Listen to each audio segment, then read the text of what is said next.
बोलो श्री गिरिराज महाराज की जय। कृष्ण कन्हैया लाल की जय। अखंड मंडलाकारं व्याप्तं येन चराचरं तत्पदं दर्शितं येन तस्मै श्री गुरुवे नमः। भक्ताविलासाचरितानुसारी दुग्धाधिचोरेण यशो विसारी कुमारिकानंदित घोष नारी मम प्रभु श्री गिरिराजधारी। बोलो गिरिराज महाराज की जय। हम आप सब श्रीमद् भगवद गीता का नित्य श्रवण कर रहे हैं, सत्संग कर रहे हैं। उसमें अब तक हमने तृतीय अध्याय के चौथे श्लोक तक का सत्संग किया है। आगे चलते हैं। नाहि कश्चित्य क्षणमपि जातु तिष्ठत्य कर्म कृतः कार्यते वा वसः कर्म सर्वा प्रकृति जैर्गुणे। नाहि कश्चित् क्षणमपि जातु तिष्ठत कर्म कृतः। कर्मयोगी हो चाहे ज्ञान योगी हो चाहे भक्ति योगी हो, किसी भी मार्ग का साधक कर्म किए बिना रह ही नहीं सकता। भगवान कहते हैं यहां कश्चित क्षणम और जातु, ये तीनों विलक्षण पद प्रयोग किए हैं। इनमें कश्चित पद का जो प्रयोग है करके भगवान कहते हैं कि कोई भी मनुष्य कर्म किए बिना नहीं रह सकता महाराज। चाहे वह ज्ञानी हो चाहे वह अज्ञानी हो, कर्म दोनों ही करेंगे। यद्यपि ज्ञानी का अपने कहलाने वाले शरीर के साथ कोई संबंध नहीं रहता, ज्ञानी इसको अपना नहीं मानता शरीर को महाराज, तथापि उसके कहलाने वाले शरीर से भी हरदम क्रिया होती ही रहती है, कर्म तो होता है। क्षणम, क्षणम पद का प्रयोग करके भगवान कह दे कि यद्यपि मनुष्य में हरदम कर्म करता हूं ऐसा नहीं मानता मनुष्य, मन में उसके नहीं रहती कि मैं हरदम कर्म करता हूं, पर वो करता ही है महाराज। वह मानता नहीं है लेकिन वो करता ही है कर्म। तथापि जब तक वह शरीर के साथ अपना संबंध मनता है तब तक वह एक क्षण के लिए भी कर्म किए बिना रहता नहीं है, कर्म करता ही रहता है महाराज।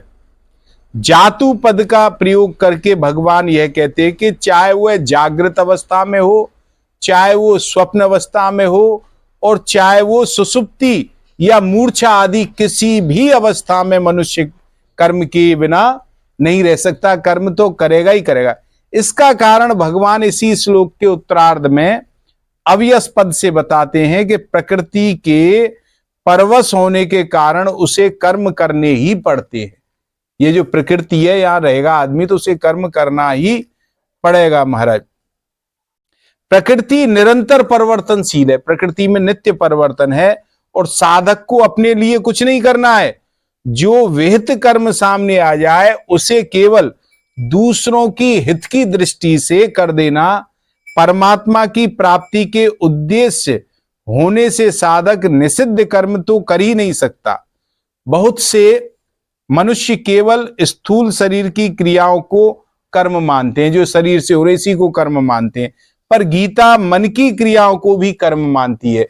ऐसा नहीं है मैं किसी का हाथ पांव से बुरा करूं वही बुरा करना है।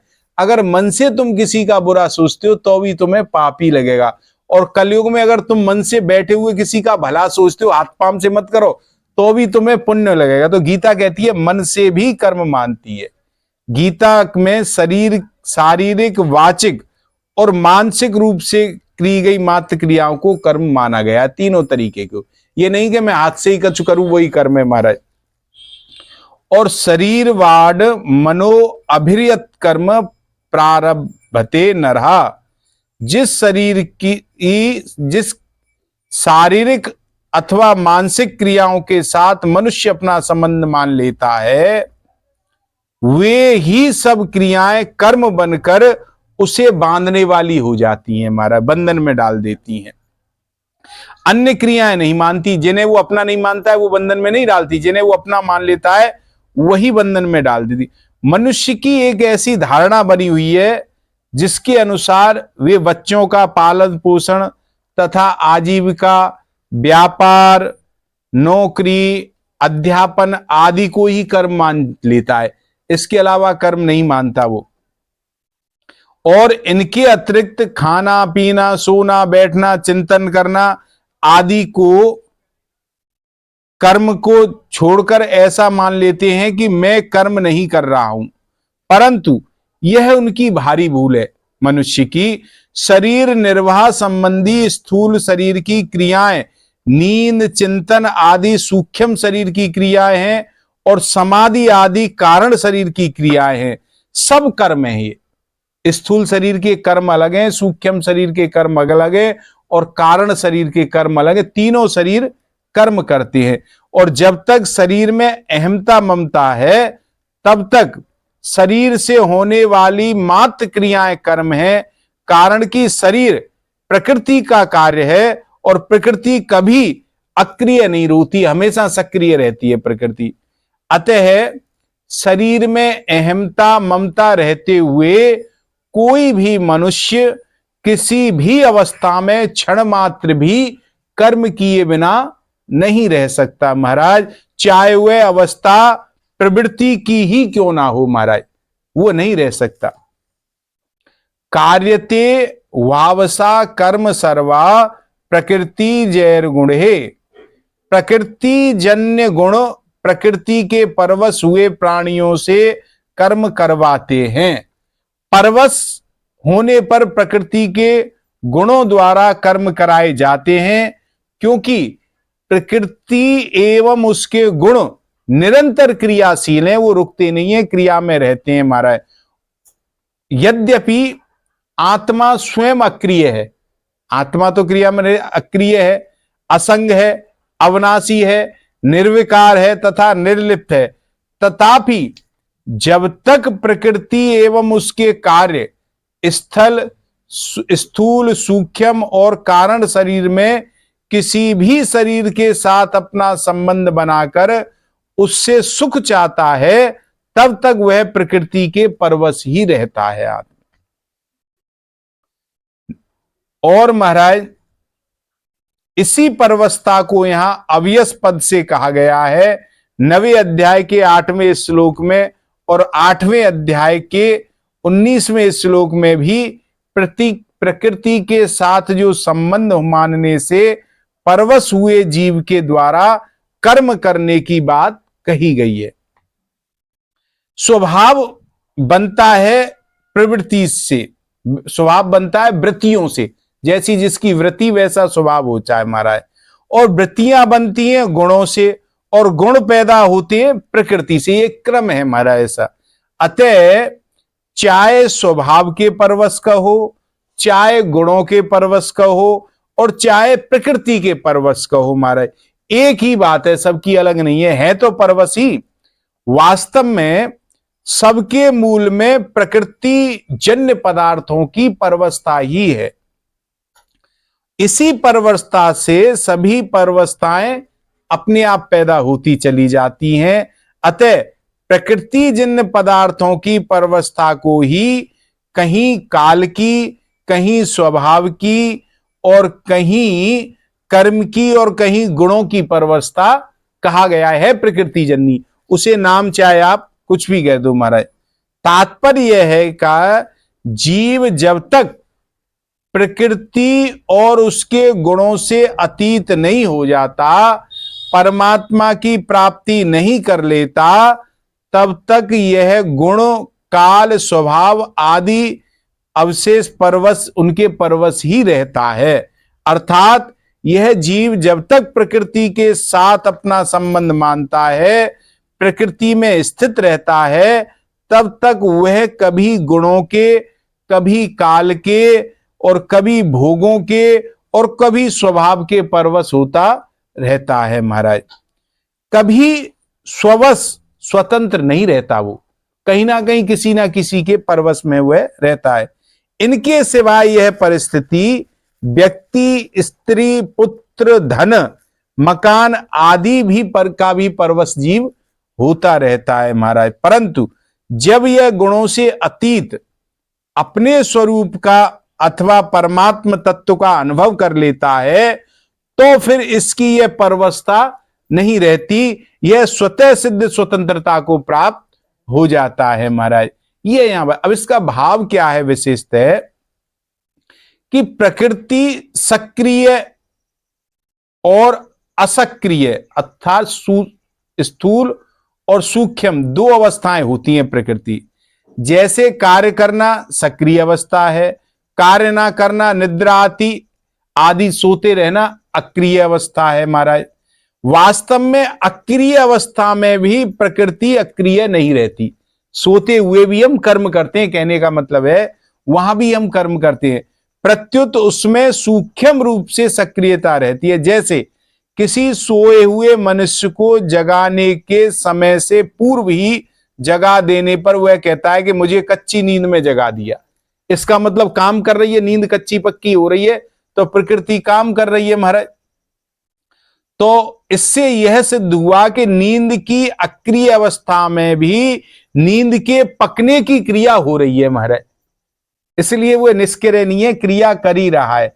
जब पूरी नींद होने के बाद मनुष्य जागता है तब उपर्युक्त बात नहीं कहता, वो पूरी नींद ले ले तब थोड़ी कहता है मैं कच्ची नींद में जागता हूं महाराज, तो वह नहीं कहता, क्योंकि नींद पकना पूर्ण हो गया है उसका। इसी प्रकार समाधि, प्रलय, महाप्रलय आदि की अवस्था में भी सूक्ष्म रूप से क्रिया होती रहती है, निष्क्रिय कभी नहीं होता महाराज। वास्तव में अगर देखा जाए तो प्रकृति कभी अक्रिय अवस्था में होती ही नहीं है महाराज, क्योंकि वह प्रतिक्षण बदलने वाली है। प्रकृति तो स्वयं आत्मा में कर्तापन नहीं है, परंतु प्रकृति के कार्य शरीर आदि के साथ अपना संबंध मानने से वह प्रकृति के परवश हो जाता है। इसी परवशता के कारण स्वयं को वह अकर्ता होते हुए भी अपने को कर्ता मानता है कर्ता नहीं लेकिन स्वयं को कर्ता वह मान लेता है महाराज। और इसी वस्तुतः आत्मा में कोई भी परिवर्तन रूप क्रिया नहीं होती।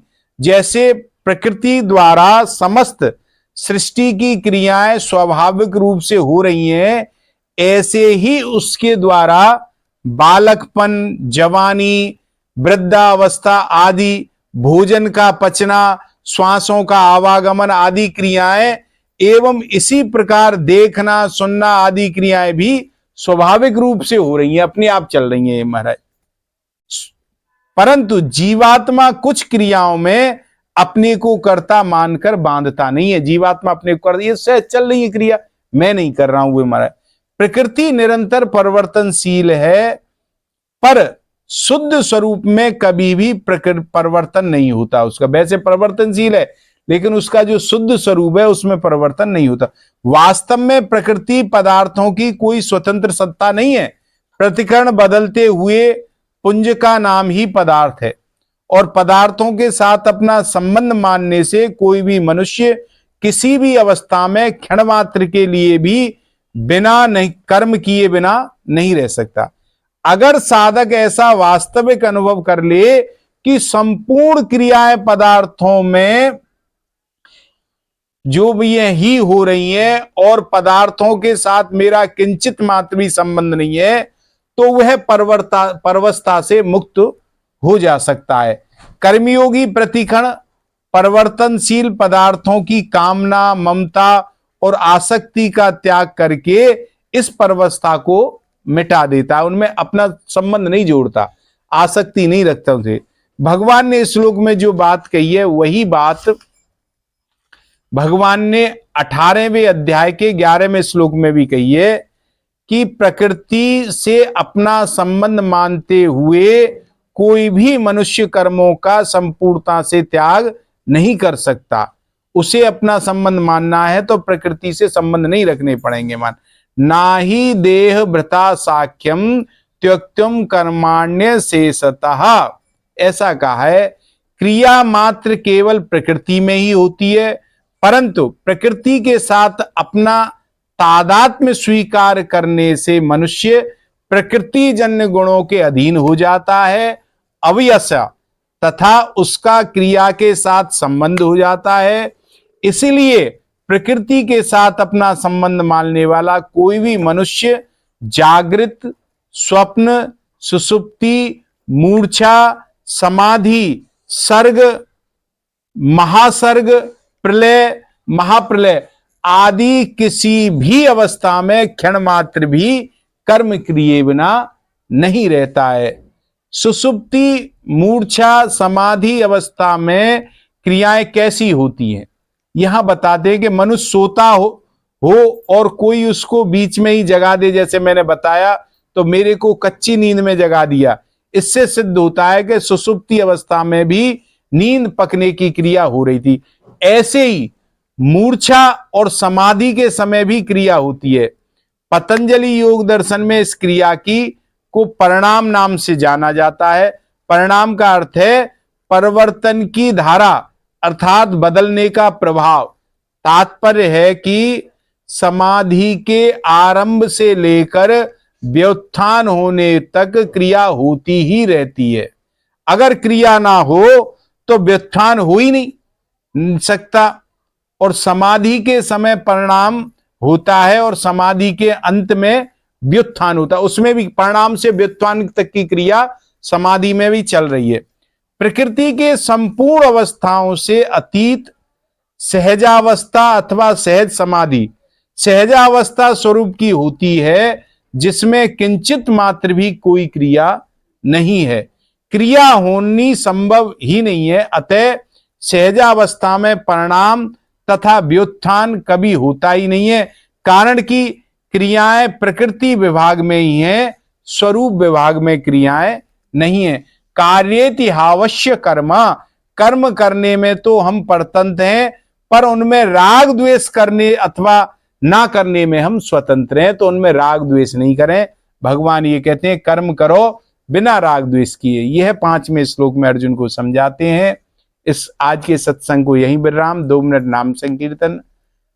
राधे राधे गोविंद गोविंद राधे, राधे राधे गोविंद गोविंद राधे, राधे राधे गोविंद गोविंद राधे, राधे राधे गोविंद गोविंद राधे, राधे राधे गोविंद गोविंद राधे, राधे राधे गोविंद गोविंद राधे। बोलो राज महाराज।